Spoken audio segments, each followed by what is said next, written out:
Hi అండి. ఈరోజు వచ్చేసి blouse coat collar neck blouse అండి. దానికోసం మీటర్ అయితే లైనింగ్, మీటర్ అయితే మెయిన్ పీస్ అయితే ఉండాలండి. సో ఈరోజు వచ్చేసి కటింగ్ చూపిస్తానండి. ముందుగా అయితే బ్యాక్ పార్ట్ కట్ చేసుకోవాలండి. చూసుకోండి, మీటర్ అయితే తీసుకోవాలండి కంపల్సరీ. ఎల్బో హ్యాండ్స్ కాబట్టి అందులోకి కాలర్ నెక్ కాబట్టి కంపల్సరీ మీటర్ అయితే ఉండాలండి. సో ముందుగా అయితే బ్యాక్ పార్ట్ అయితే కట్ చేసుకుందాం. ఈ సైజ్ బ్లౌజ్ వచ్చేసి 24.5 అండి. 24.5లో 4వ భాగం. సైజ్ వచ్చేసి 24.5 అండి. 24.5లో 4వ భాగం 6 ఇంచెస్ అండి. 6 ఇంచెస్. సో ముందుగా అయితే ఒక లైన్ అయితే స్ట్రైట్గా అయితే గీసుకోవాలండి. 6 ఇంచెస్ 6 ఇంచులు అండి. 6 ఇంచుకి ఒక మార్క్ అయితే పెట్టుకోవాలి. 1 ఇంచ్ ఏమో డాట్లకి, 2 ఇంచెస్ ఏమో ఖర్చులకండి.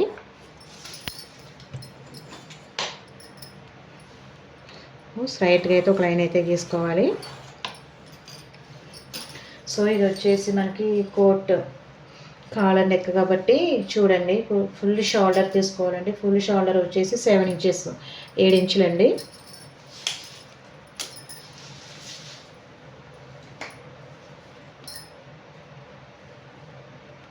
సెవెన్ ఇంచెస్కి అయితే ఒక మార్క్ అయితే పెట్టుకోవాలండి.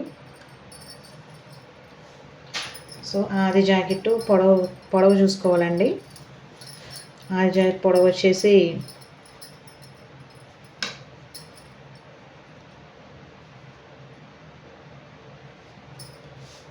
ఖర్చులతో కలిపి తీసుకున్నానండి.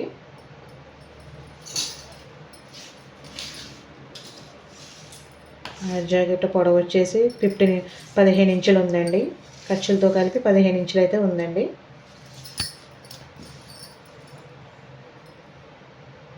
ఫస్ట్ లైట్గా అయితే ఒక లైన్ అయితే గీసుకోవాలి.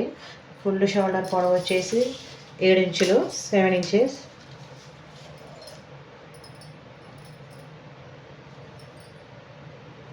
సో ఆమ్ రౌండ్ కూడా 7 ఇంచెస్ తీసుకోవాలండి. ఇక్కడ మనం ఎంత అయితే తీసుకున్నామో ఆమ్ రౌండ్ అయితే తీసుకోవాలండి.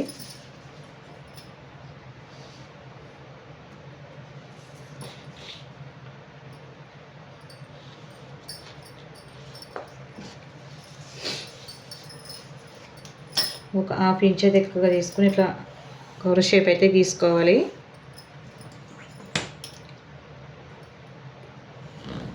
ఫస్ట్ రైట్గా ఒక లైన్ అయితే గీసుకోవాలండి.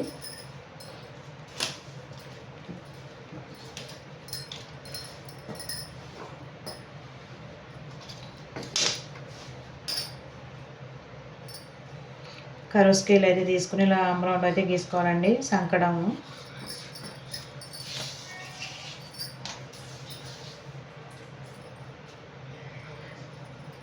నెక్ విత్ వచ్చేసి 3 ఇంచెస్ అండి. 3 ఇంచులు, 3 ఇంచులకు ఒక మార్క్ అయితే పెట్టుకోవాలి.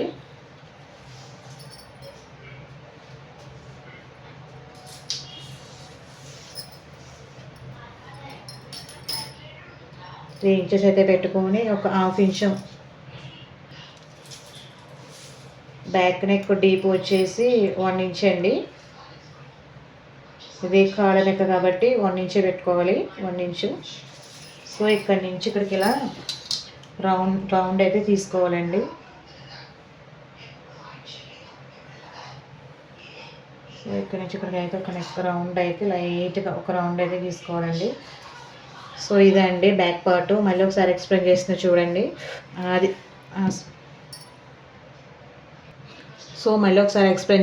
చూడండి. ఆది జాకెట్ ఒక పొడవు అయితే తీసుకోవాలండి. పొడవు తీసుకుని ఫుల్ షోల్డర్ వచ్చేసి 14 ఇంచులు అండి. 14 ఇంచులు సగం 7 ఇంచెస్ అండి. 7 ఇంచులు, 7 ఇంచెస్ సేమ్ ఇక్కడ ఎంత షోల్డర్ అని తీసుకున్నామో ఇంకా ఆమ్ రౌండ్ వచ్చే వరకు కూడా అన్ని ఇంచులే తీసుకోవాలండి. చూడండి, ఇక్కడ 7 ఇంచెస్ కాబట్టి ఇక్కడ కూడా 7 ఇంచెస్ తీసుకోవాలండి. సో ఖర్చుల కోసం అనేసి ఒక డాట్స్ కోసం 1 ఇంచు, ఖర్చుల కోసం వచ్చేసి 2 inches. So full neck with వచ్చేసి 3 ఇంచెస్ అండి. సో నెక్ ఇది కాలర్ నెక్ కాబట్టి 1 ఇంచే తీసుకోవాలండి ఇక్కడ నుంచి ఇక్కడికి. సో ఇట్లా లైట్గా ఒక రౌండ్ నెక్ అయితే తీసుకోవాలండి కాలర్ నెక్ కాబట్టి. సో ఇదండి బ్యాక్ నెక్.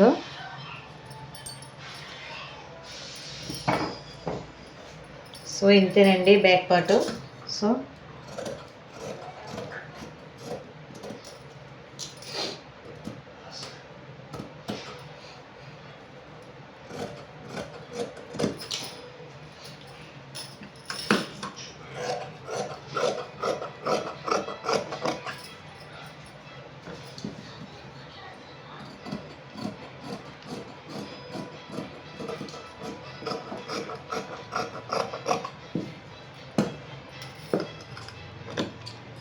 సో ఇదైతే బ్యాక్ పార్ట్ అండి. ఇప్పుడు వచ్చేసి ఫ్రంట్ హ్యాండ్స్ అండి. హ్యాండ్స్ తీసేసుకున్నాక ఫ్రంట్ పార్ట్ తీసుకుందాం.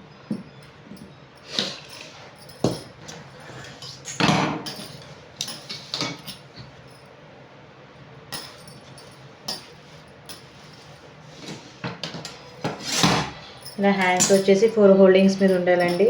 క్లోజింగ్ మన వైపు ఉండాలి, ఓపెన్స్ వచ్చి బయట వైపు ఉండాలి. ఇదన్నీ బ్లౌజులకి కామన్ అండి.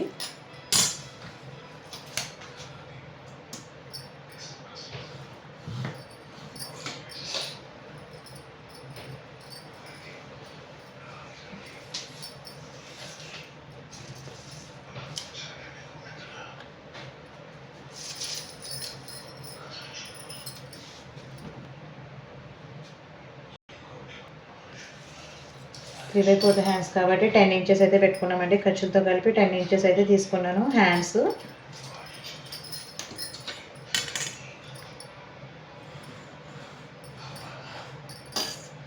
చూడండి ఈ స్కేల్తో హ్యాండ్స్ అనేది మేము ఎట్లా కట్ చేసుకోవాలని చూపిస్తూ చూడండి. హ్యాండ్స్ వచ్చేసి 10 ఇంచెస్ అండి. సో ఇక్కడ ఇంచులకు వచ్చేసి 3 ఇంచెస్ 3 ఇంచులు చూడండి.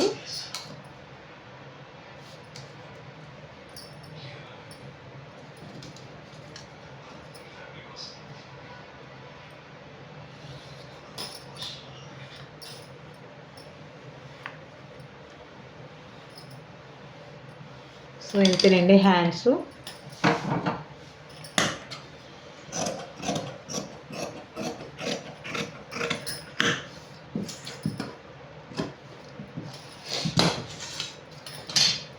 ఇప్పుడు వచ్చేసి ఫ్రంట్ పార్ట్ కటింగ్ చేసుకోవాలండి. సో ఫ్రంట్ పార్ట్ కట్ చేసుకునేటప్పుడు మనమైతే ముందు ఒక పేపర్ మీదైనా దేని మీదైనా వేసి కట్ చేసుకోవాలండి.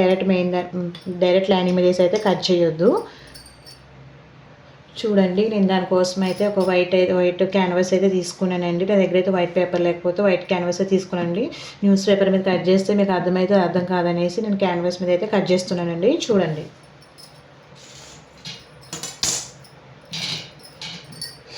ఇంకా బ్యాక్ పార్ట్ అయితే తీసుకోవాలండి. బ్యాక్ పార్ట్ తీసుకొని ఇట్లా మొత్తం సరిపడేటైతే చూసుకోవాలండి. మొత్తం చూసుకొని ముందు పేపర్ క్యాన్వాస్ మీద ఒక లైన్ అయితే స్ట్రైట్గా ఒక లైన్ అయితే గీసుకోవాలి.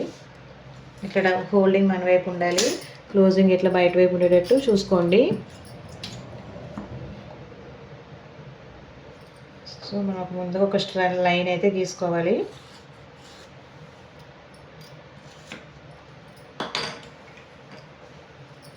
సో ఒక 1 ఇంచు మనం 1 ఇంచు వెడల్తో ఇంకొక లైన్ అయితే గీసుకోవాలి.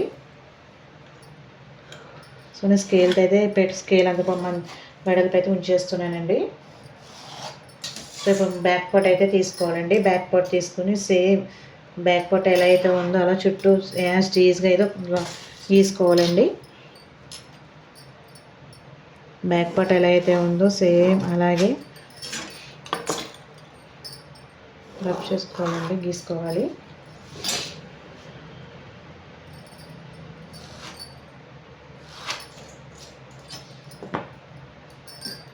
వీడియో లాంగ్ అవుతుందని ఏమీ అనుకోకండి. కొంతమంది బిగినర్స్ అయితే ఉంటారు కదండి, వాళ్ళైతే మొత్తం క్లారిటీగా చెప్తే బాగుండు అనేసి అంటారు అనేసి వాళ్ళ కోసం అండి. మిగిలిన వాళ్ళు కొంచెం టచ్ అయితే ఉంటే కనుక మీకు ఎక్కడైతే అవసరమో అక్కడ వరకు స్కిప్ చేసుకుని మిగతాదైతే చూడొచ్చండి. సో ఇక్కడ మన నెక్ వెడల్పు నెక్ డీప్ వచ్చేసి తీసుకున్నాం కదండి, ఇక్కడికి ఒక మార్క్ అయితే పెట్టుకోవాలి. బ్యాక్ పార్ట్ అయితే తీసేద్దాం.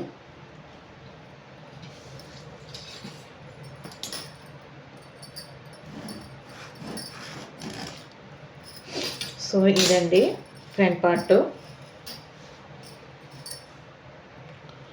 ఆర్మ్ రౌండ్ అయితే తీసుకోవాలండి, సంక వెడల్పు తీసుకోవాలండి, లోతులు మరీ ఎక్కువైతే తీయొద్దండి. కాలర్ నెక్ కదా ఫ్రంట్ చెస్ట్ దగ్గర పట్టేసినట్టు వస్తుందండి. కొంచెం అంత తీసుకుంటే సరిపోతుంది. సో ఇప్పుడు వచ్చేసి నెక్ డీప్ వచ్చేసి 3.5 అయితే తీసుకోవాలండి. 3.5 ఇంచులకు ఒక మార్క్ అయితే పెట్టుకోవాలండి.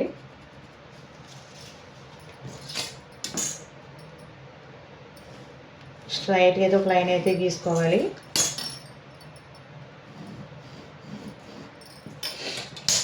ఇప్పుడు ఇక్కడ నుంచి ఇక్కడ ఒక రౌండ్ అయితే గీసుకోవాలండి.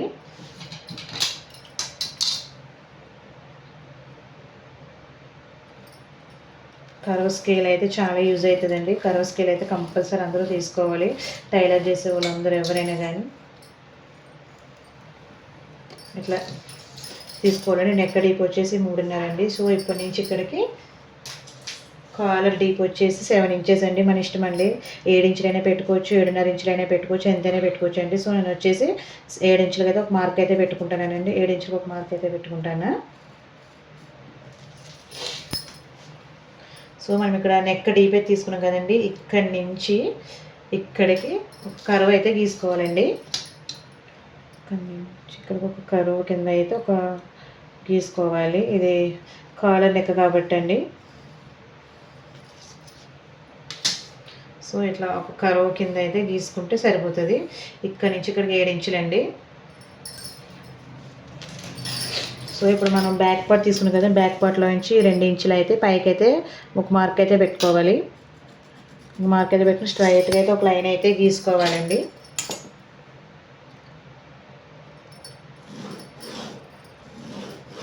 టూ ఇంచెస్కి ఒక మార్క్ అయితే పెట్టుకోవాలి. ఇప్పుడు మనం ఇందులో ప్రిన్సెస్ కట్ అయినా పెట్టుకోవచ్చు అండి, లేకపోతే ఉక్స్ పెట్టి కాజలు పెట్టేటి షేప్ పట్టేలైనా పెట్టుకోవచ్చు అండి. సో నేను కట్ చేసి ఇప్పుడు ప్రిన్స్ కట్ అండి, prince cut. So chest loose వచ్చేసి 4 ఇంచెస్ అండి. 4 ఇంచులు ఒక మార్క్ అయితే పెట్టుకుంటాను. సో ఇక్కడి నుంచి మనం తీసుకోవాలండి, ఇక్కడి నుంచి ఇక్కడ 4 ఇంచులు అయితే ఒక మార్క్ అయితే పెట్టుకుంటాను. 4 ఇంచులకి అయితే ఒక మార్క్ పెట్టుకొని ఇక్కడి నుంచి ఇక్కడికి 7 ఇంచెస్కి అయితే ఒక మార్క్ పెట్టుకుంటున్నానండి.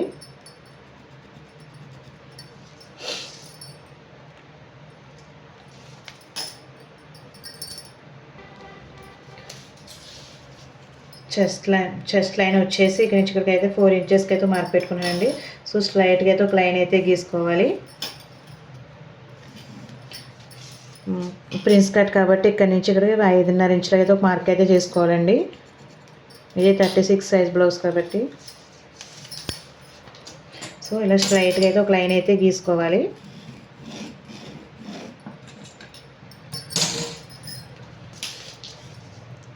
ఇక్కడి నుంచి ఇక్కడికి ఒక 1/2 ఇంచుకి ఒక మార్క్ పెట్టుకోవాలండి. ఇక్కడి నుంచి ఇక్కడికి 1.5 ఇంచ్ ఒక మార్క్ అయితే పెట్టుకోవాలి. 1.5 ఇంచుకి అయితే ఒక మార్క్ అయితే పెట్టుకోవాలి, ఎందుకంటే ఇది ప్రిన్స్ కట్ కాబట్టి. సో ఇక్కడి నుంచి ఇక్కడికి 2 ఇంచులకు ఒక మార్క్ అయితే పెట్టుకోవాలండి. ఇక్కడి నుంచి ఇట్లా కలుపుకుంటూ కర్వ్ షేప్ తీసుకుంటూ కలుపుకుంటూ స్ట్రైట్గా అయితే ఒక లైన్ అయితే గీసుకోవాలి. ఇక్కడి నుంచి ఇక్కడికి ఒక లైన్ అయితే గీసుకోవాలండి.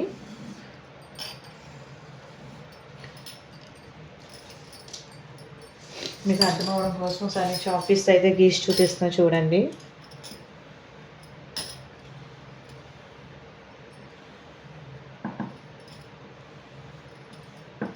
ఇది మనకి ప్రిన్సెస్ కట్ కోసం అండి. సో ఇక్కడి నుంచి ఇక్కడికి ఇలా ఒక రౌండ్గా అయితే గీసుకోవాలండి, ప్రిన్స్ కట్ కోసం అండి.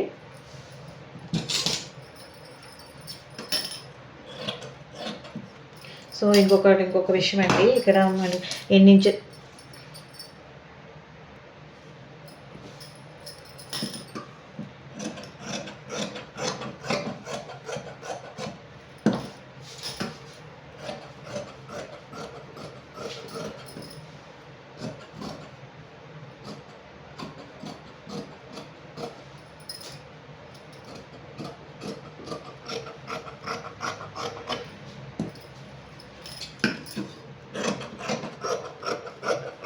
ఇది ప్రిన్సెస్ కట్ కోసం కాబట్టి ఇది కొంచెం పోతుంది కాబట్టి ఇక్కడ 1 ఇంచ్ అయినా ఎక్స్ట్రా అయితే ఉంచుకుని అయితే కట్ చేసుకోవాలండి. దీని అయితే సేమ్గా అయితే కట్ చేసుకోవద్దు.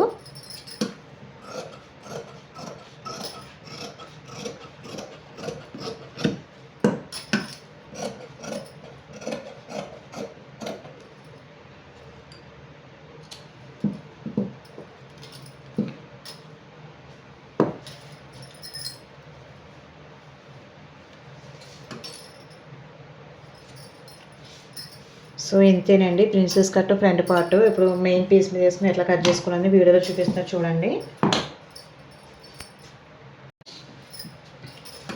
సో వీడియోలో చూపిస్తున్నట్టుగా మొత్తం అయితే కట్ చేసుకోవాలండి.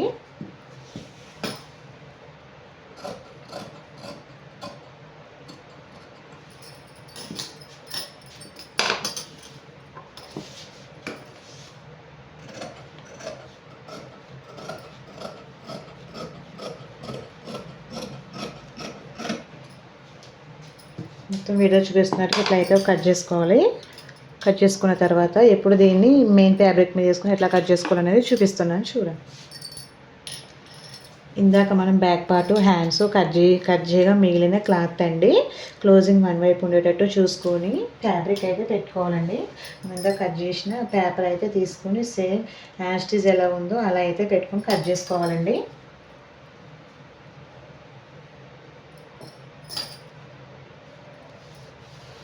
అడ్జస్ట్ అయితే చేసుకొని ఎలా ఉందైతే అలా అయితే మొత్తం యాస్టిజ్ అయితే పెట్టుకొని కట్ చేసుకోవాలి.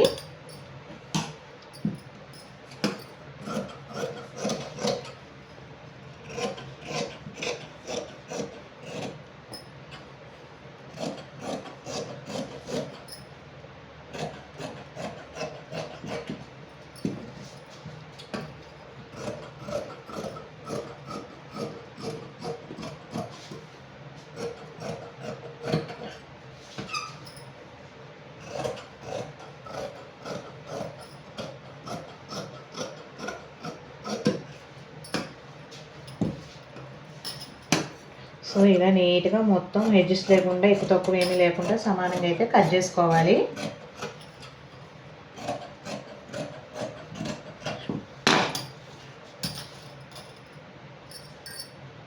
ఇది వచ్చేసి ఫ్రంట్ అండి.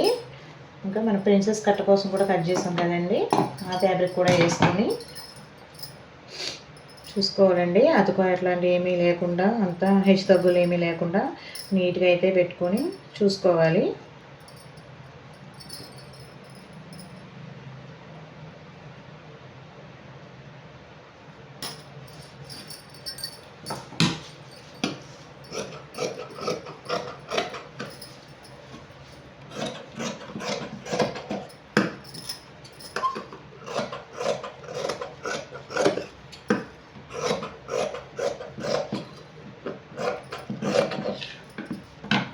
సో ఇంతేనండి, కొంచెం అతుకైతే పడుద్ది.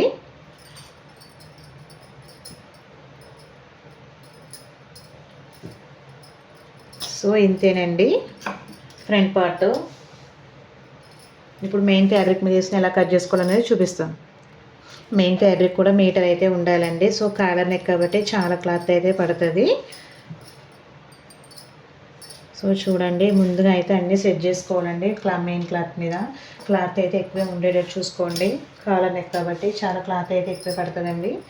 సో ముందుగా బ్యాక్ పార్ట్ అయితే వేసుకోవాలి.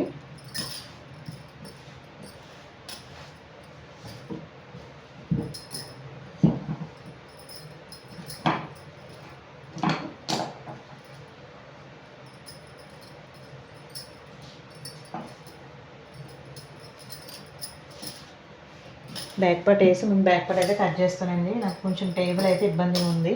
సో ముందైతే నేను బ్యాక్ పార్ట్ వేసి ముందు బ్యాక్ పార్ట్ అయితే కట్ చేస్తాను.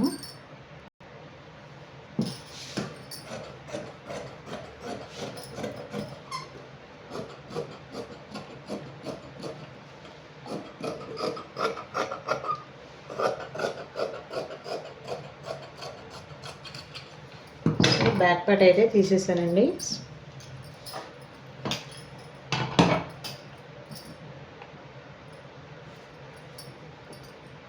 తర్వాత వచ్చేసి హ్యాండ్స్ తీసుకోవాలండి కంపల్సరీ. ఎప్పుడైనా బ్యాక్ పార్ట్ తర్వాత హ్యాండ్స్ అయితే తీసుకోవాలి. సో హ్యాండ్స్ ఇలా 4 హోల్డింగ్స్ మీద వేయాలండి. సో మన లైనింగ్ అయితే ఎలా వేసుకుంటామో హ్యాండ్స్ కూడా అలాగే 4 హోల్డింగ్స్ మీద అయితే కంపల్సరీ ఉండాలి.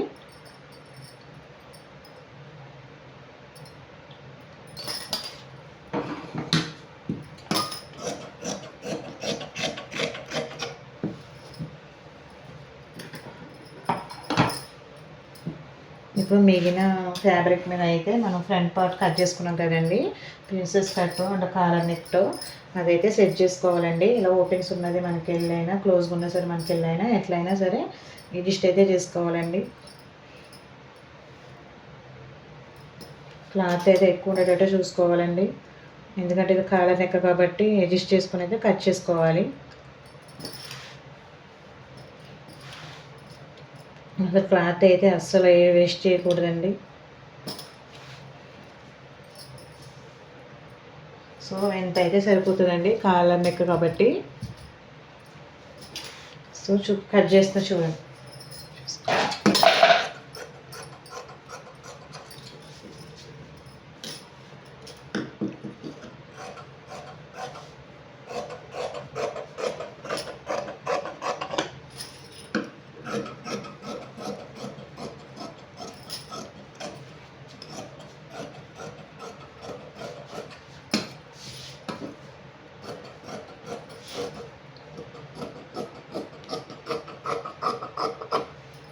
వీడియో లాంగ్ అవుతుందని అయితే ఏమనుకోవద్దండి.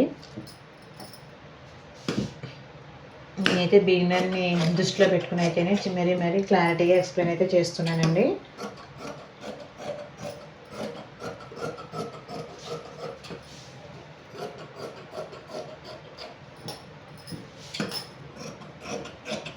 వీడియో అయితే ఎక్కడ స్కిప్ చేయకుండా అయితే చూడండి.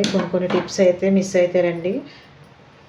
సో ఇది ఫ్రంట్ పార్ట్. ఇంకా మిగిలిన క్లాత్ వల్ల కాలర్కి అయితే యూజ్ చేసుకోవాలి.